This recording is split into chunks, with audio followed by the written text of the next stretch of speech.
नमस्कार, मैं रामेश्वर। आज का विषय है आध्यात्म। दरअसल ये आध्यात्म है क्या और क्या इसकी जरूरत है, और जरूरत है तो क्यों है? आपके हिसाब से आध्यात्म किसे कहते हैं? भक्ति करना, पूजा पाठ करना, मंत्र जाप करना, क्या ये अध्यात्म है? नहीं, ये अध्यात्म नहीं है। अध्यात्म दरअसल एक मार्ग है, और ये मार्ग है कर्म करने के लिए। अगर हम अध्यात्म से जुड़ते हैं, हम भगवान को किसी भी नाम से या किसी भी रूप से हम उसको पूजते हैं, है ना, तो ये भक्ति टोटल वही भक्ति नहीं होती। भक्ति और अध्यात्म दोनों का कंबाइंड है, ज्वाइंट है। लेकिन सिर्फ पूजा पाठ कर लेने से आप अध्यात्म से नहीं जुड़ सकते, और ना भगवान को आप प्रसन्न कर सकते हैं।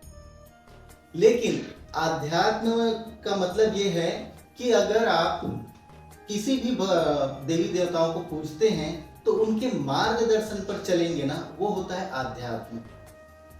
हम समझते हैं केवल पूजा पाठ कर लेने से, कथा सुन लेने से, भगवत गीता सुन लेने से हम अध्यात्म से जुड़ गए। दरअसल अध्यात्म कर्म का एक माध्यम है। कर्म कैसे करें, और उसी के लिए अध्यात्म की आवश्यकता पड़ती है कि हमारा कर्म कैसा होना चाहिए। और अगर हम देखेंगे तो प्रश्न है ना, तो उत्तर है, और उत्तर ही ज्ञान है। और इसके बारे में तो हम पहले ही बता दिए थे, और आने वाले वीडियोस में भी बताएंगे। अभी आपको मैं एक प्रश्न करता हूं। आप जानते हैं कि आप इस जीवन से पहले पिछले जन्म में कौन थे और क्या थे? नहीं ना? या ये जानते हैं कि इस जन्म के बाद में जो आपका अगला जन्म होगा, उसमें आप क्या रहेंगे और कैसे रहेंगे? नहीं ना? वो किसी को नहीं मालूम रहता है। यहीं पर आध्यात्म की आवश्यकता पड़ती है। हमारा ये जीवन ऐसा क्यों है? हमारे साथ में घटना क्यों ऐसे घटी, दुर्घटना क्यों घटी, और ऐसी घटनाएं और दुर्घटनाएं मेरे साथ ही क्यों घटी? यही जान लेना ही आध्यात्म है। आध्यात्म दरअसल हमसे ऐसा कर्म करवाता है कि पिछले जन्म में हुए हमारे अपराधों को धोने में हमें शक्ति प्रदान करता है, और अगला जन्म हमारा सुखमय हो जाए, इसके लिए वो मार्ग प्रशस्त करता है। यही है आध्यात्म। और इस आध्यात्म के जरिए ही परमात्मा को खुश किया जा सकता है। और आध्यात्म में से जुड़ने का एक सरल मार्ग है, आप धर्म की राह पर चलो। धर्म सबसे पहले हमने बताया था सनातन धर्म क्या है ना? सत्य, न्याय, मानवता और प्रेम। इसको कभी त्याग नहीं करना है, सत्य को स्वीकार करके चलना है, किसी के साथ में अन्याय नहीं करना है, मानवता को कभी खोने नहीं देना है, और सबसे प्रेम करो। भगवान की पूजा किए बिना ही भगवान स्वयं आपके सामने आ सकते हैं, सिर्फ यही कर्म की वजह से।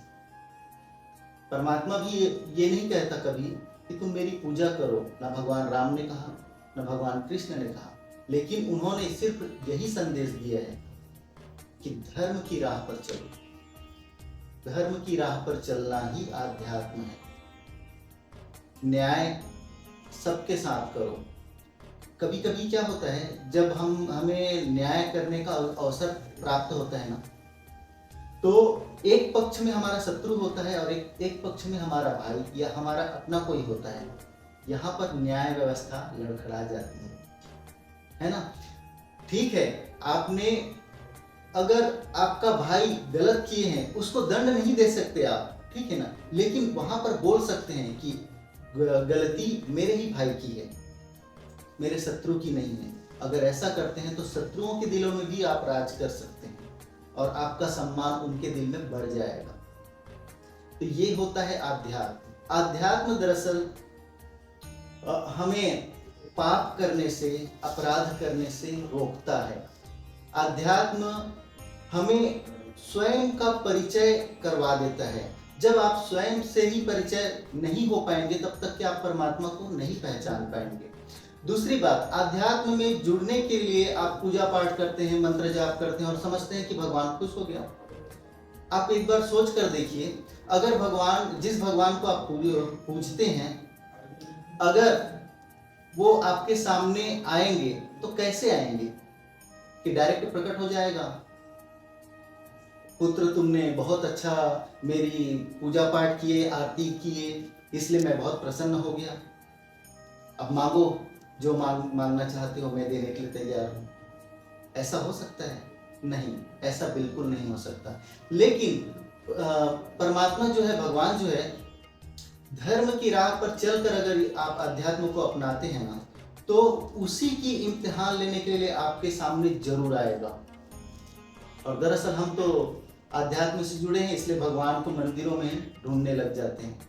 लेकिन परमात्मा जब भी हमारे सामने आएगा ना, तो केवल इम्तिहान लेने के लिए ही आएगा। और उनका काम ही यही है कि वो सबसे पहले इम्तिहान लेता है, बिना जांचे परखे। किसी ने कहा कि ऐसा करोगे, वैसा करोगे, पूजा पाठ करोगे तो भगवान खुश हो जाएगा। हम हिंदू धर्म वाले हैं, हम सनातन धर्म वाले, हमारे पर संस्कार है कि ऐसा करना ही चाहिए। किसी भी चीज को करने से पहले, मानने से पहले ना, उसे जांच लेना, परख लेना, ये सही है। तब मानो कि वाकई में परफेक्ट है या नहीं है। नहीं तो वही हो जाएगा, शिरडी वाले साईं बाबा बहुत चमत्कारी हैं, बहुत महान हैं। अरे भाई, शिरडी वाले साईं बाबा उर्फ चांद मियां के बारे में पहले जान तो लो कि वास्तविकल में वो कौन थे। किसी ने तुम्हारे सामने भगवान बनाकर रख दिए तो पूजा करने लग गए, लेकिन किए हैं चमत्कार या नहीं किए, कोई गारंटी नहीं। तो सबसे पहले जानो, किसी को भी मानने से पहले ठीक से उसका परीक्षण करो, जांचो, परखो। परमात्मा को भी यही पसंद है, जो जांचता है, परखता है, उसी के सामने जाना चाहता है। और अगर कोई आरती उठाकर ऐसे आरती करने लग गए ना, तो उसके सामने नहीं जाएगा। अगर आप सोचते हैं कि भगवान को भजन गा के, आरती करके, मंत्र जाप करके उसको प्रसन्न किया जा सकता है, ऐसा बिल्कुल नहीं होता। हम अगर उसके सामने 2 अगरबत्ती जला दिए, आरती किए, अब भगवान खुश, तो भगवान भी वैसे ही कर देता है। तुम्हारे सामने ऐसे अगरबत्ती घुमा दिए, वो बोल देता है हिसाब बराबर। सबसे पहले ये जानो कि जिसकी तुम पूजा करते हो वो तुमसे क्या चाहता है। एक्चुअल में वो भी तो चाहते हैं ना। हम जिसकी पूजा करते हैं, हम भी उससे चाहते हैं कि हम पूजा कर रहे हैं, हम तुम्हारी भक्ति कर रहे हैं, तो इसके बदले में हमको कुछ चाहिए। और इसी लालसा में तो हम कभी भक्त बन जाते हैं, तो कभी और कुछ। सही है ना? भगवान क्या चाहता है? जिसकी हम पूजा करते हैं, जिसकी आराधना करते हैं, वो सिर्फ यही चाहता है तुम उसकी पूजा करो। ये बिल्कुल नहीं कहेगा, लेकिन वो जरूर ये कहेगा, मेरे जो उपदेश है उस उपदेश पर चलो, उस राह पर चलकर देखो। और उस राह पर जब तुम चलने के लिए निकलोगे ना, तो वही परमात्मा, वही भगवान ना, रूप बदलकर तुम्हारे सामने इम्तिहान लेने के लिए जरूर आएगा। और इम्तिहान में पास हो गए तो जो तुम्हें चाहिए वो मिलेगा। परमात्मा ऐसे नहीं आता पूरा अपना साज सज्जा लेकर, वो किसी भी रूप में आ सकता है, लेकिन सिर्फ उनके उपदेश पर, उनके बताए हुए रास्तों पर चल कर देखो। ये सांसारिक जीवन है, मेरा भी सांसारिक जीवन है। पत्नी, बच्चे, माता पिता, भाई बहन, सभी कर्तव्यों का निर्वहन भी करना है और आध्यात्म से भी जुड़ना है। ज्यादातर अगर देखा है मैंने कि आध्यात्म में जुड़ने के लिए लोग एक उम्र को चुनते हैं, और वो उम्र होता है 60 साल के बाद। क्या ये सही है?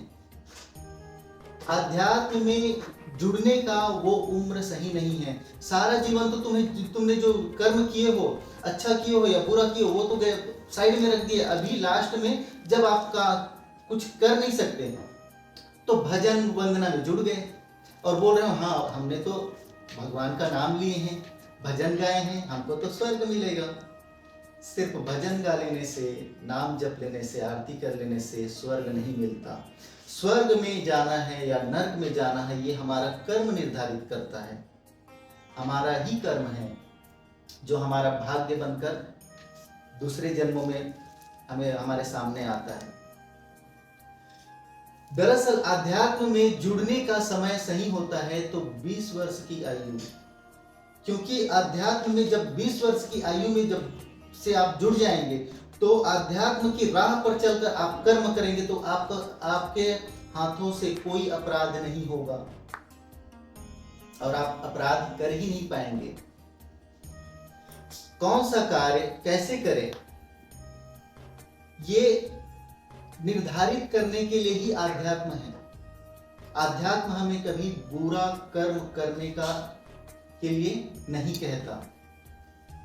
बहुत सारे लोगों को मैंने देखा है कि हम तो बहुत बड़े आध्यात्मिक हैं, हम पूजा पाठ करने वाले हैं, तो हम ना जब चतुर्थी रहते हैं ना हम नॉनवेज नहीं खाते, या एकादशी रहता है ना हम नॉनवेज नहीं खाते, ऐसा करते हैं। लेकिन क्या सिर्फ चतुर्थी और एकादशी को नहीं खाया और बाकी दिन खाया तो पाप नहीं लगे? क्या जिस जानवर को हम उसके गोश्त खाने के लिए मारते हैं, काटते हैं, तो चतुर्थी और एकादशी के रोज अगर उसको मारते हैं या काटते हैं तो उसका ब्लड निकलता रहेगा और उसको तकलीफ होता रहेगा और बाकी दिन नहीं? जब जब किसी जीव को तकलीफ होगी हमारे वजह से तब तब हमें पीड़ा होगी। जब उनको तकलीफ होगी तब उसका पाप हम पर लगता जाएगा। और कथा जब भी सुनते हैं आप लोग भी, ऐसा मुझे लगता है, कथा भी सुनते हैं, प्रवचन भी सुनते हैं, लेकिन आपने कभी गौर किया है कहीं आप अध्यात्म के नाम पर वहां पर अंधभक्त तो नहीं बने, अंधविश्वासी तो नहीं हो गए? क्योंकि ज्यादातर कथा और प्रवचन करता क्या करते हैं पता है? वो जो लिखा है ना ग्रंथों में उसके साथ में अपने मन की विचारधारा को परोस देता है और हम समझते हैं कि हाँ वो कथा में लिखा है इसके लिए हमको बता रहे हैं और ये सही है, लेकिन ऐसा नहीं है। ये गुण भी आप में आना चाहिए कि कौन सा शब्द उनका सही है और कौन सा गलत है। यही आध्यात्म है। जब आप अध्यात्म में जब डूब जाएंगे पूरी तरह से तो एक दिन स्वयं को पहचान जाएंगे और जब स्वयं को पहचान जाएंगे तो फिर परमात्मा को पहचानने में एक तनिक भी देर नहीं लगेगी। ये होता है आध्यात्म। इस धरती पर जन्म लेने वाले हर एक प्राणी को कर्म करना है। पशु पक्षी से लेके इंसानों को भी, मानव को भी कर्म करना है और बिना आध्यात्म से जुड़े कोई भी इंसान सत्कर्म नहीं कर सकता। हमारा कर्म ही है जो हमें स्वर्ग में लेकर जाता है, नरक में लेकर जाता है। हमारा पिछला जीवन कैसा था ये हम नहीं जानते, लेकिन हमारा ये जीवन कैसा है ये हम जानते हैं। हमारा आने वाला जीवन कैसा रहेगा ये हम नहीं जानते। हमारा कर्म ही है केवल जो हमें मानव शरीर दिलाया है और ये मानव शरीर मिलने के बाद में अगर हम कुछ ऐसा कर्म करेंगे कि अगले जन्म में हमको पशु पक्षी बनाकर भेजना पड़ जाए तब क्या होगा? तो इसीलिए अध्यात्म की आवश्यकता है। अध्यात्म से अगर हम जुड़ जाएंगे तो हम बुरे कर्म नहीं करेंगे तो स्वर्ग में जाएंगे। स्वर्ग और नरक तो एक बहाना है, दरअसल तो स्वर्ग और नरक इस नाम का कोई स्थान ही नहीं है। जो कुछ भी है यही धरती है। जिसका जीवन दुखमय है, पूरा जीवन तकलीफ में निकल रहा है, पीड़ा में निकल रहा है ना, उसके लिए यही जीवन नरक है। और जिसके जीवन में सुख है, समृद्धि है, सदा प्रसन्न रहता है, कोई चिंता नहीं है, मौज मस्ती में चल रहा है, उसके लिए यही धरती स्वर्ग है। और ये निर्धारित करता है कर्म, जिसको आध्यात्म के माध्यम से हमें सफलतापूर्वक इस जीवन को जीना है। वो बिल्कुल आध्यात्म नहीं हो सकता जो आपको पाबंदी में बांध दे, क्योंकि आध्यात्म हमको स्वतंत्र करता है कि ये पाबंदी में आ गए कि ये नहीं करना है, हम इसको मानते हैं, इसके लिए वजह से ये नहीं करना है, वो नहीं करना है, ये तो पाबंदी हो गई ना, आजादी कहाँ हुई? आध्यात्म वो है जो आपको स्वतंत्र कर दे, आपको किसी के बंधन से मुक्त कर दे और पिछले जन्मों में हमसे हुए अपराधों की सजा को काटने की शक्ति प्रदान करे, वो अध्यात्म है। अध्यात्म वो मार्ग है जो सीधे हमें परमात्मा के दर्शन करा सकते हैं, लेकिन सावधान रहिएगा, क्योंकि अध्यात्म की आड़ में इस धरती पर बहुत सारे ऐसे है महाज्ञानी, डेढ़ ज्ञानी, जो आपको अंधविश्वास के दलदल में भी धकेल रहा है। इसीलिए सावधानी से चलिए। और इसके पहले भी हमने बताया था इस चैनल में कि इस चैनल में हम जो भी कहेंगे, है ना, उसको सुन लेना और मान लेना, ये वाला काम मत कीजिएगा। हम जो बताते हैं ना, उसको अपने लाइफ में कभी महसूस कीजिएगा। ऐसा नहीं कि आपको अवसर नहीं मिलेगा, आपको अवसर जरूर मिलेगा, और इसको महसूस करना है, उसके बाद मानना है।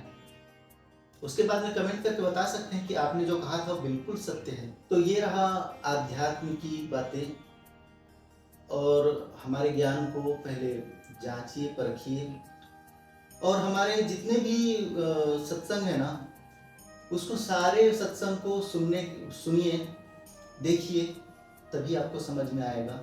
केवल एक दो हमारे वीडियोस को देख लेंगे और बोलेंगे कि अच्छा है, ठीक है, तो फिर वो नहीं, वो आध्यात्म से जुड़ने का कोई मतलब नहीं है ना। तो फिर आपको आध्यात्म से वाकई में जुड़ना है, आपकी लाइफ में अगर कुछ चाहिए हमसे, तो फिर आपको सारे वीडियोस एक क्रम से देखते जाना है। कि जितने भी वीडियो आए हैं ना हमारे इस YouTube चैनल में, ये है एक दूसरे के बिना सभी अधूरे हैं, एक दूसरे का ही पार्ट है। इसलिए शुरुआत से लेकर के ऐसे देखते देखते जाएंगे ना, तो फिर आपके लाइफ में काम आएगा। और इसके पहले भी हमने बताया था कि सबसे पहले आप चैनल को सब्सक्राइब कर लीजिए, ताकि जब भी वीडियो आए आपको पता चल जाए।